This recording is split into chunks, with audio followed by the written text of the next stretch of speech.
All right. Good morning, everybody. Welcome to Sales Chatter, the logistics podcast where we try to help 10,000 reps hit a million GP. I'm your co-host, Ryan Mohammed, the logistics monk. With me is my good friend, Dan Deigan. Good morning, brother. How you doing? I'm good, brother. I'm good. I noticed that now all of a sudden, as soon as you hit live, your dogs start going at it. Well, we were here off air for a second, and literally 3 minutes before we came on, all of a sudden chainsaw started up in my area. So you gotta love the live, eh? Gotta love the live, man. And that's why we do it live, man. I know Jeff always kind of says Yeah. ad hoc, but we got to keep those things. And it's funny. She just went off, probably barking at the neighborhood, just making sure the Bell and the Rogers technicians they're going to the right house. That's Yes, specifically yes, from yes. there. Well, I But mean, it's her neighborhood, and she's got to make sure it's protected. And you know what? Dogs are kind of nosy. They're that nosy neighbor that just sticks their nose into everything that you're doing. So, yeah, my dogs too. They're looking down. What are you doing walking down my road? Like, no, not really. But yeah, got it. you know, Got it. but you know what isn't What is nosy, going on? Dan? Yeah, what isn't nosy is our intro. Let's hit that, baby. To the HPLS podcast. Live, relevant, and high performance information, conversations, and education weekly.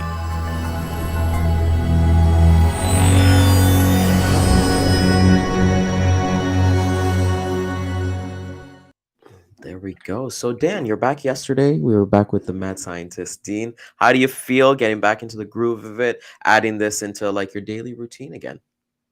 It's good, man. I I still have to watch how much I talk because if I speak too much, everything on the right side of my neck actually gets inflamed, and then it's a pounding headache by the afternoon.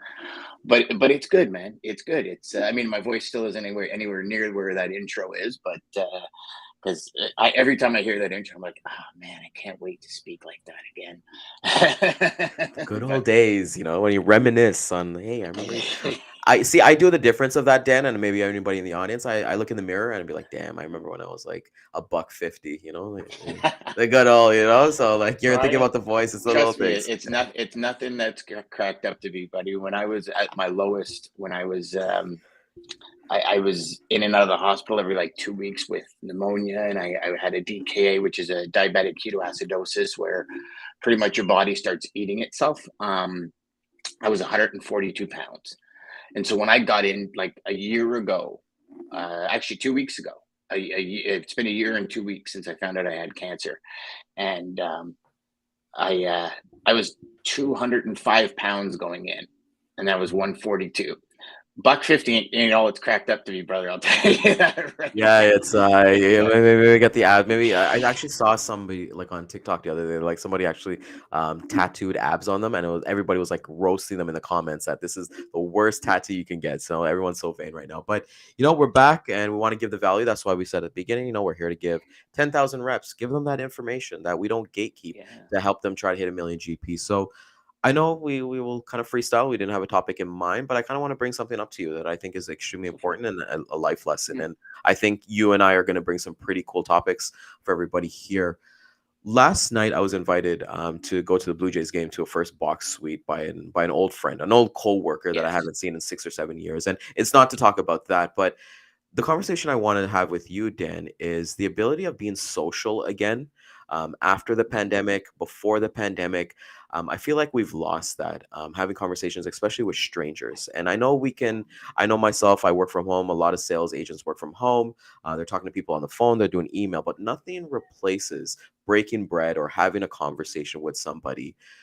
I want you to give a perspective from when you're going through your journey, and then as well as a sales professional, whether it's past or previous, in terms of. I hate the words introvert and extrovert, Dan. I just feel like we don't need labels for those kind of things. Like, Mhm. yeah, I'm Mhm. introverted, it's like, who cares? Like, just be yourself. So when you think of like being social again, what comes to mind? Let's roll with that, brother. So I actually think a lot of this started well before the pandemic. Um, if you think about it, if you went to, I mean, anywhere really, doctor's office, and probably a bad example is doctor's office or a dentist's or something. Like everybody's got their head in their phone, Yeah. right? Whereas before phones, I don't like I remember vividly before phones, you would walk in, you'd say hello to somebody, you'd strike up conversation, whether you're on a plane, you'd strike up conversation. Now you're on a plane and everybody's kind of just like this, or they've got their laptop open, or it's like this. And then when the pandemic hit, I think it accelerated things in that respect by, I'm going to say years, not months, years, because now we are isolated. Mhm. So some people, their only form of entertainment was this, Yep. right? Like there's still people out there that don't have TVs, that just, I know people that don't have TVs, and I can't understand it, but they're like, no, I mean, I'd rather play a board game, or I'd rather, play cards or something rather than watch TV. And to each his own. Mhm. And that became the norm. And then we all have masks on. And then we're afraid to go near people at one point during the pandemic. So I think it just accelerated that. And I mean, well, there's a reason mental health right now is at an all-time high, because to get back out there, I mean, I had a conversation with my mom the other day. And my mom was even like, I was alone for so much of the pandemic because we have kids that were working. So it was like, Mom, don't come over, because just in case, like, our parents are elderly, right? We don't want to be the ones to get them sick. We want them to be healthy. We want them to be, and it's taken my mom. She's still not Yeah. probably even 50% as social as she used to be. Like she says, Dan, I go to the pool and I used to talk to everybody and just say hi to people and everything. And she goes, and like, I don't, I find myself so like Yeah. pulled inward, and it's funny because, and you say, talk about what happened to me. Well, when I got cancer, I found my inner circle got tighter. And that was letting people go, letting go some of the stuff that just was time consuming, but it wasn't adding to my life vitality, if Yeah. that makes sense. And I think the pandemic taught us a lot about what's really important in life. I know for myself personally, realizing that, it's not a badge of honor to work 24/7 No, no, no, and not at all. not be part of the lives of your family or anything. And I kind of knew that, but it's one of these things, right? Like if you've ever had anything that's been really impactful in your life, it changes you, it alters you. It should, at least. Yeah, it Yeah, I should be don't know able if to. change is the Yeah. word. I think just gives you a different perspective of something. And I think that's what Yep. it's supposed to do. I feel like everything in life is supposed to give you a lesson in life, right? And I think the universe talks to you. It's like, if you've gone through something and you're the same person afterwards, then you got to do some deep search inside yourself to figure out, okay, there's no reason why the universe, if you want to believe in a higher power, if you don't, there's a reason why they put me through this. Because if I didn't change, or if I'm exactly that exact same person afterwards, then I didn't learn my lesson, because otherwise it should have just been a bump in the road. And I like what you said about like your mom. Like I've known people, elderly people as well, like they still won't come out to like our temple and stuff like that because they're Mhm. scared of it. And I think social too, Dan, I've made it a habit. I want to say the last couple months since I've joined my local Toastmasters club, to talk to a lot of strangers, and Yep. get to kind of know them. And I've actually been a lot more social, I find, which I really appreciate. Like I'm going for coffee with people that I don't know, and listening to their stories. And I know we see Kat in the audience here. From like a logistics point of view, Dan, how is important is it, like, even if it's not even meeting with a prospect or your colleague or a shipping manager, so somebody who technically you want something from. I hate when people say that, oh, I don't want anything from a shipping manager, I just want a relationship. Well, you kind of do want something in exchange for it. You're making Well, deposits to yeah. take a withdrawal, but like, talking like to the dock worker or like to the truck driver, where is that kind of lost a little bit in what we're seeing now? So I believe wholeheartedly, when in business, when we're talking to anyone, there's a desire for something in exchange for something, right? You're talking to the truck driver. Perfect example. Well, I don't want anything from the truck driver. Yeah, you do. You want him to show up and deliver on time. Like, you want him to be polite when he's at your customers. Like, you want something from him. This goes back to the old saying, operations isn't sales. Operations are the best salespeople on the planet, 100%. because they're selling the customer, they're selling the dispatcher, they're selling the driver, like they're selling all day long, and they have to, and they're the glue. They're trying to keep everything together. And no matter who you're speaking to, now obviously there's a time where the desire is coming from. But if you're making a sales call, cold call, absolutely you want something. You want to get into their wallet. Like call a spade a spade. Let's not beat around the bush. I want business from you so I can make money. Yeah. I want business from you. Now, don't get me wrong. I was a firm believer that I want to help you achieve your goals. But if you think I'm going to take 15 loads from you a week and help you achieve your goals for free, you're crazy. Like, Yeah. And it's being honest. I had speaking to a few people last week, and that was a topic of conversation. Well, cold calls are difficult this time around, and I was like, okay, but are you beating around the bush, or are you Mhm. getting straight to the point? Are you saying, hey, listen, this is a sales call? Yeah. When you're sending an email out, are you saying, hey, this is a sales email? Yeah. Like I think people now, more than ever in time, um, with like social media and all these ads and clickbait. And I mean, I'm sure you've been there. I know I've been there. You bought a program, it said it was going to do this, this, and this, and you get into the program and it's like, this is crap. Like it didn't Yeah. do anything like Yeah. that. So, you look at marketing pages. I know when I first started studying copywriting and really trying to get into this copywriting thing, I was looking at pages and I'm like, I've taken that course. That's bullshit. Yeah. Like that is not true. And I remember talking to a professional copywriter. He's like, I know, but if one person out of 1,000 gets those results, they claim it. And he says, that's copy. Like it, dislike it, that's what it is. And if you want to sell something, that's how you have to be. And I was like, and I just had a really hard time with it. And maybe if I used it, I could have sold 10 times more than I've ever sold. But I don't know. To me, It didn't click with you. It it didn't. wasn't. It It didn't. doesn't click. There was no synergies there. And the one thing with that I've kind of learned through like watching Alex Hormoz's videos is that a lot of people read these books, like these self-help books, business books, any books. I love reading, so read anyways. But there's power, Dan, in actually doing and then reading. Mm. If you're building a business, if you're like a lot of people here are freight agents or they're sales reps, it's like, okay, well, don't read about cold calls, don't read about cold emails. Even this discussion that we're having here, go and do it and then read it after, and kind of go your technique. Because one thing that you just said that I actually do is for cold calls, my intro is, hey, this is Ryan, this is a cold call, do you have 10 seconds or do you want to roll the dice and see what kind of happens?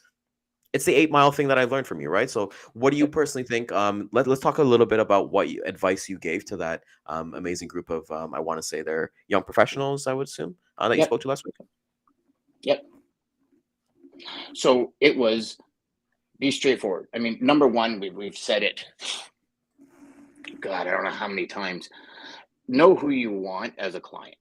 I Yeah. believe that. I have, and I'm not saying business like what they move, what type of freight they have, the volumes. I'm talking about the person, because Yes.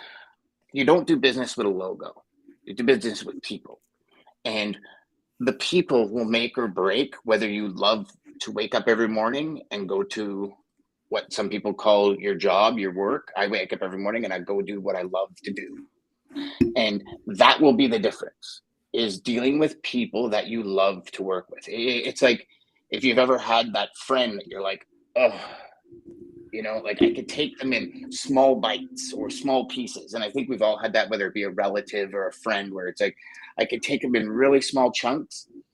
And if we don't become very clear as to the individual we want to spend our time with, Yep. then we've all had it. We've all had those customers where the phone rings, and thank the Lord for caller ID. It's like, oh, do I really want to answer? Be like, okay, they give me business. I have to put numbers on the board or whatever that kind of BS we, That's we make up in our head is, right? Yeah, that's very short term, as you would kind of say too, right, It Dan? Like is. that It is is.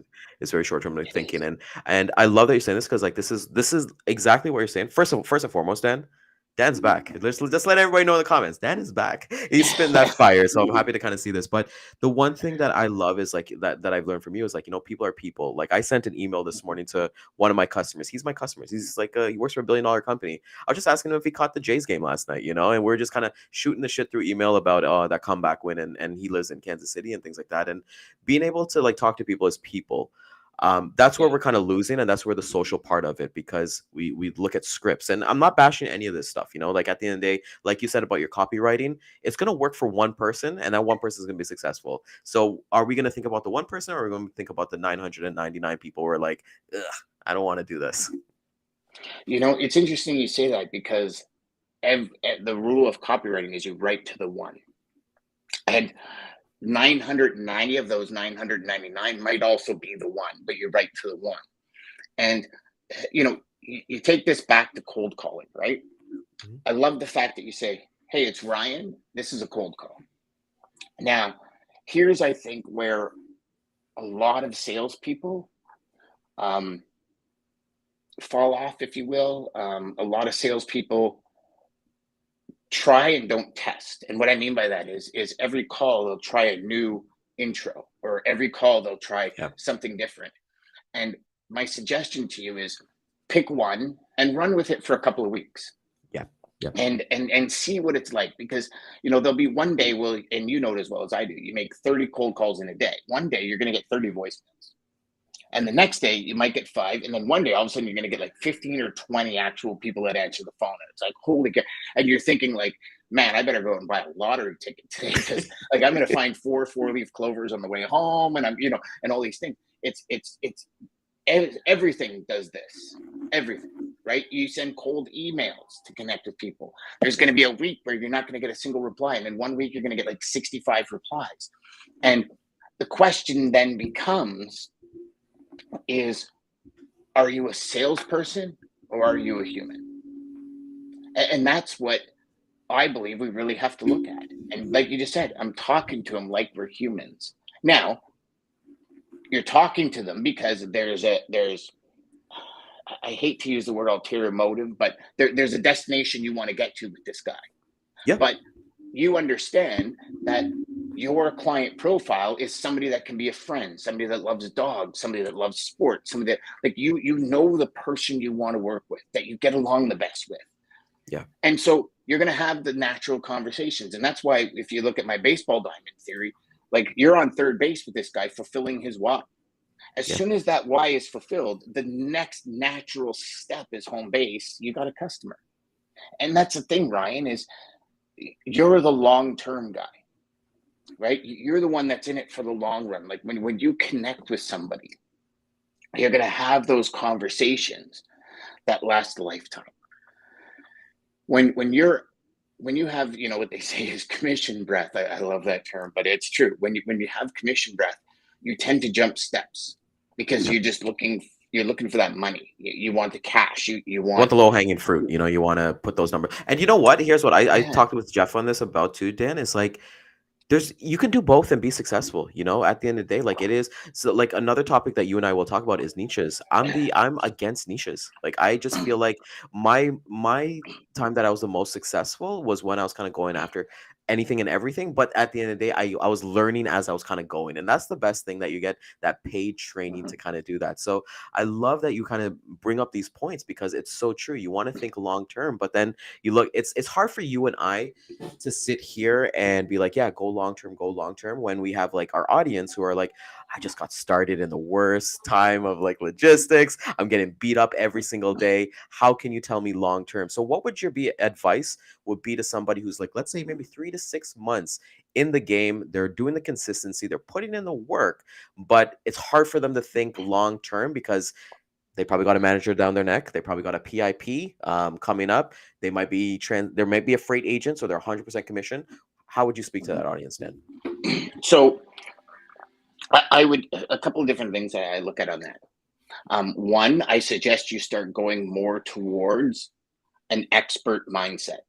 And what I mean by that is, you can become an expert in literally an hour and a half from who you speak to. So geographical, commodity driven, like, these are different areas that you can go. If you're just 3 to 6 months in this industry and you're having a really hard time, my number one thing for you is, if you're an agent, call your company and get your top 1 to 5 carriers. 1 to 5 carriers that your company does the best work with, or speak to another agent and ask them who's their best carrier. Call those carriers and say, where do you need help? And where do you need help? Like, even if you're dealing with a broker that's giving you the rate, not shitty rates, where do you need help? And then what you do is you get the numbers, you get the volumes, you get the capacity, you get all of the details. When are you delivering? How long does it take you to deliver? How long, and you start going from their delivery point, wherever they need the help, and you expand 50, 60, 70-mile radius, and you start calling those companies. And it's you're not calling as a broker, you're calling as a specific strategic connector. And all you're doing is saying, hey, listen, do you need help? When we go here, we go northwest, we're going northeast, we do truckload, we do LTL, we're here Monday, Wednesday, Friday. Does that work with your shipping? No, thank you very much. Have a great day. And move on, because what's happening is you're trying to find, you have a solution, and you're trying to find the person that needs that solution, right? That's all sales is. Like, Ryan, how many times have you made sales calls? You can be the best salesperson on the planet. Yeah. And out of 100 sales calls, you're going to get 10 clients. Yeah. Maybe 5, right? So when we talk numbers, those other 95 are just not, they're not in need of what I can provide. And a lot of people are like, but we're a broker, we can do everything. No, you can't. You can't put that in. You're shit at 99.9% of the things out there, and everyone is. It's not like even me. There's no full solutions. Like, I'm almost 30 years in the industry, and I'll tell you, there's certain things I'm garbage at. I have zero desire. I had zero desire to learn it in my career.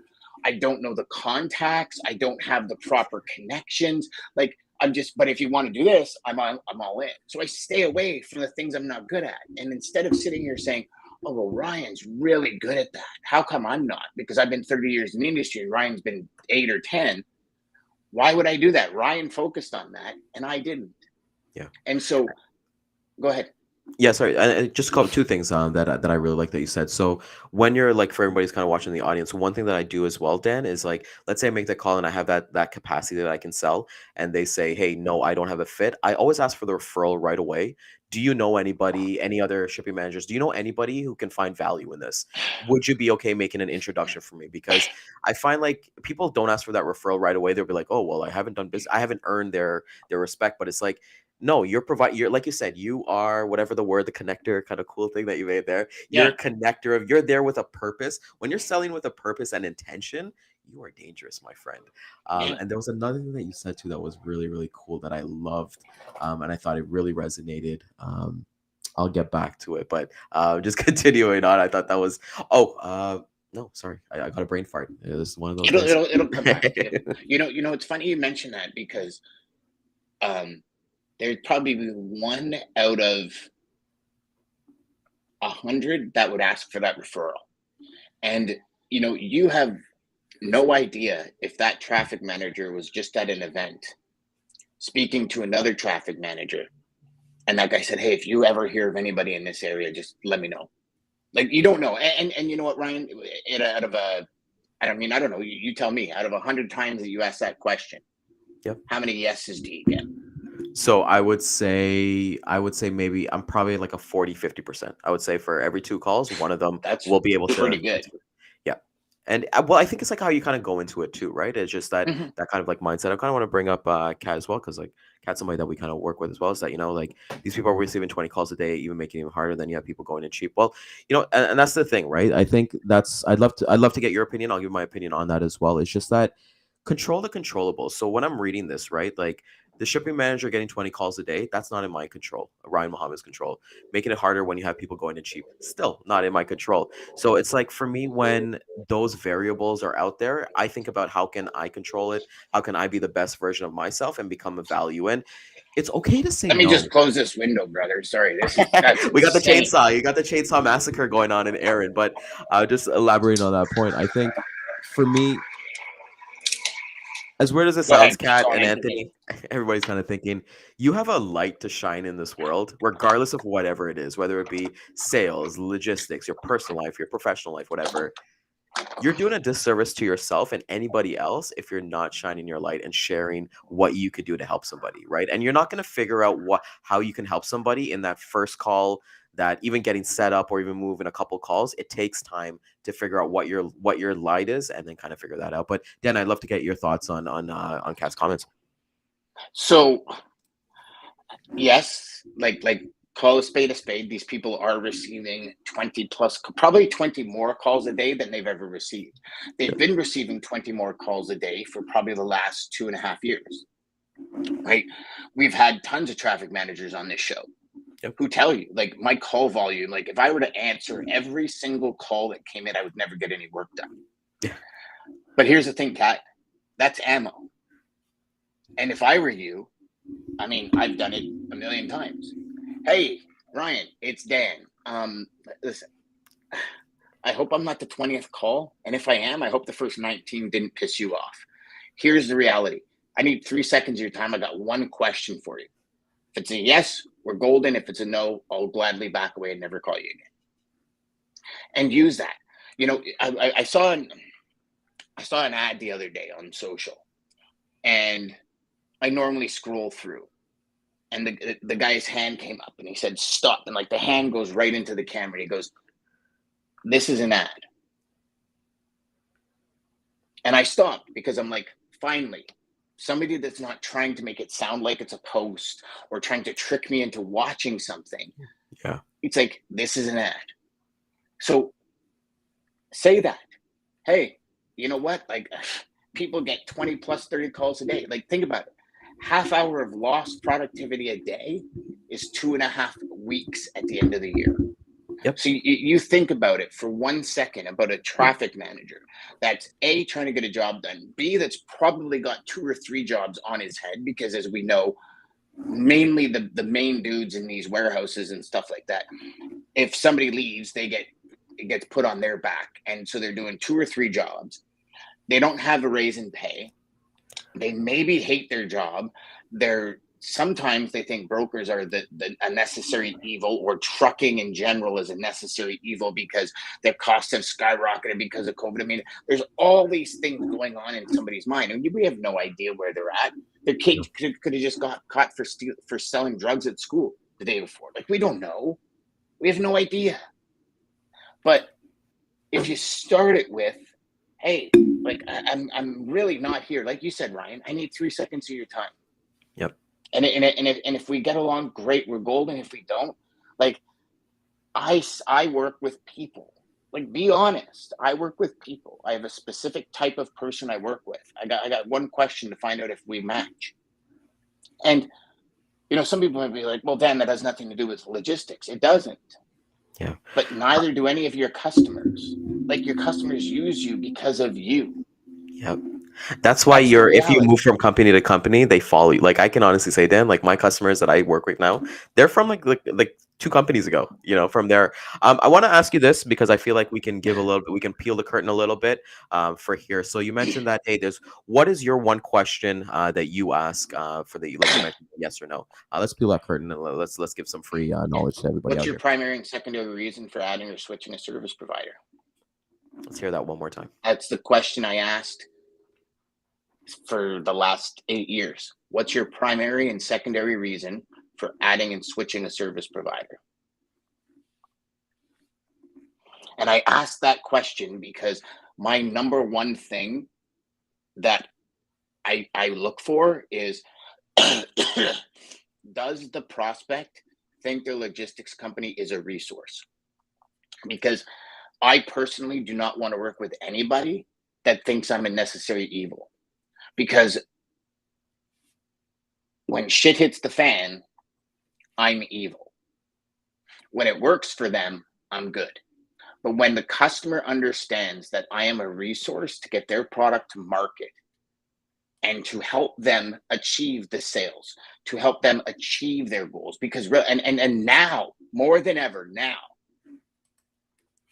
every company knows that. That's why you see, like what we talked about with Dean yesterday. companies are not changing carriers as much. So what does that mean? And here's the thing. I think it's the golden era for brokers right now. If you got all your ducks in a row. And why do I say that? Because it's harder for me to get in somewhere, but once I'm in, it's going to be a hell of a lot harder to get me out. So do we have to do our time, Ryan? Yes, 100%.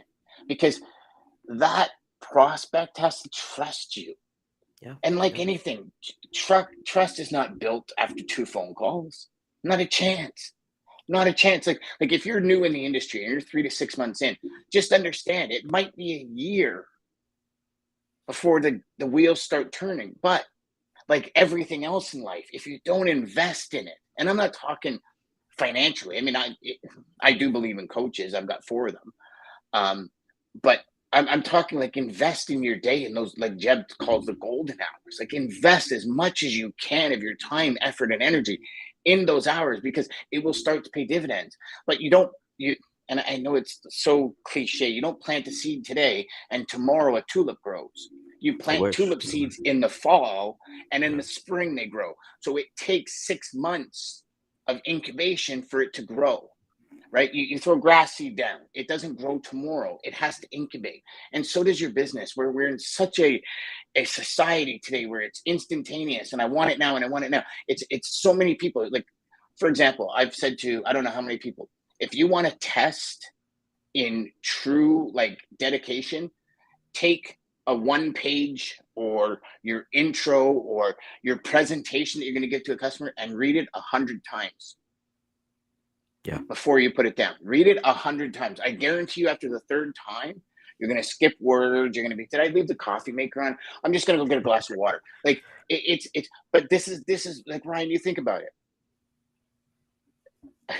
How long did you have to invest in yourself, in getting better at sales, in maybe perfecting that question? And I don't believe any question is perfect, but making it sound like you, as opposed to maybe the coaches you were listening to or whatever, right? Like for me, what's your primary and secondary reason for adding or switching a service provider? That sounds great in my head, and I can say it just like that. Maybe you can't. Yeah. Maybe you would be more like, hey, do you believe your logistics providers, are resources? I tend not to ask that because I'm aiming for that resource. But if you ask any traffic manager, do you believe your carrier is a resource? They're going to say absolutely, even if they don't believe, because that's kind of like what should be said in today's market. So what I did is I kind of go around it and I say, okay, the first thing on their mind is going to be number 1, and the second thing is going to be number 2. So if they say price and service, now I have to dissect price. What does price mean? And what does service mean? But the reason I always ask a 2-pronged question is because it gives me 2 things to talk about. Yeah. Or ask questions on. And it's very open-ended. It's very open-ended. And I love that you say that. Like, I think that's like, I actually have used that as well in my thing. And when you start doing these, and everybody in the audience, when you start doing, you have your 2-pronged question, you'll realize that the answers are really going to be very similar. So you can take that, and Dan, you and I both attest to this, is that you take those answers and you test it. Okay, well, customer A said this about price. Customer B said this. Okay, how can I bring in a story of I helped the customer do this with price and who was in the same kind of thing from there? So I think it's like really important to always kind of test and understand. Like we said, I'm not a big script guy. You'll never see me reading, hi, my name is, it's just not me. I have a funny first question I'll share with you, Dan. I think this is based on the industry that I've kind of go on, but I asked them, do you like dogs and do you have dogs? And then we just let the conversation flow from there, and I think this is amazing to kind of see. So there's so much gold nuggets here. We can go on for hours, but I definitely want to keep these in short spurts, because I feel like with motivation and discipline, you can get fired up from watching the show, and like, I'm gonna run through a wall, but we want that to carry on. We want you to, like, once you log off here, you're gonna go make another like 20 calls and share with us tomorrow. Like, shoot Dan and I a DM. My DMs are always open. I know a lot of people here connect with Dan, and like, we're always here to help people, because when you serve people, what is Zig Ziglar? I'll leave you with that to finish off with that last quote. You're like DJ today. Yeah. Enough people have achieved their goals, you'll achieve your goals. And here's Ryan. Here's something that I started doing probably 10 years ago. And so for all of you, take this, and this is what I want you to do today. So this side here is, what's the question you ask? Then what was their answer? what was your reply, and how can you make it better? And every morning I just took a loose leaf sheet of paper and I drew 3 lines. I had 4 columns. Dan, can you make a And template of that and maybe we'll like throw it up on our LinkedIn and stuff like that? yeah, Like, yeah, or yeah, like for sure. let's Yeah, do that. yeah, Let's actually do that. Let's get a yeah, downloadable like a PDF and get some like let's yeah. see That's it, good. And man. we can put it up. I'll just put it on my Amazon account and everybody can download it from there. Cool. But what it was is you write down the question that you asked. You jot down so you can remember their answer. And then you jot down your reply. And what I would do at the end of the day is I would take those sheets home with me. And this is where I'm talking about the investment part. I would take them home with me and I'd analyze them and I'd say, how could I say that better? Or how could I get better at this question? Or did it stump me? Because I mean, Ryan, you and I both know when I first started, man, I was 17 years old. So, I mean, they What was would that, say, like 5 "Oh years yeah, ago? I've been Like here. 5 years ago, right? Like, Yeah. I've been here. I've been a traffic manager for 20 years. How can you help me?" And I'd be like, I'd kind of be like Jeff when his internet goes out, right? And it was tough. And then I started doing this, and I started saying, okay, I could say this. So why don't I practice this? And I would spend 2-3 hours a night on that, just that template.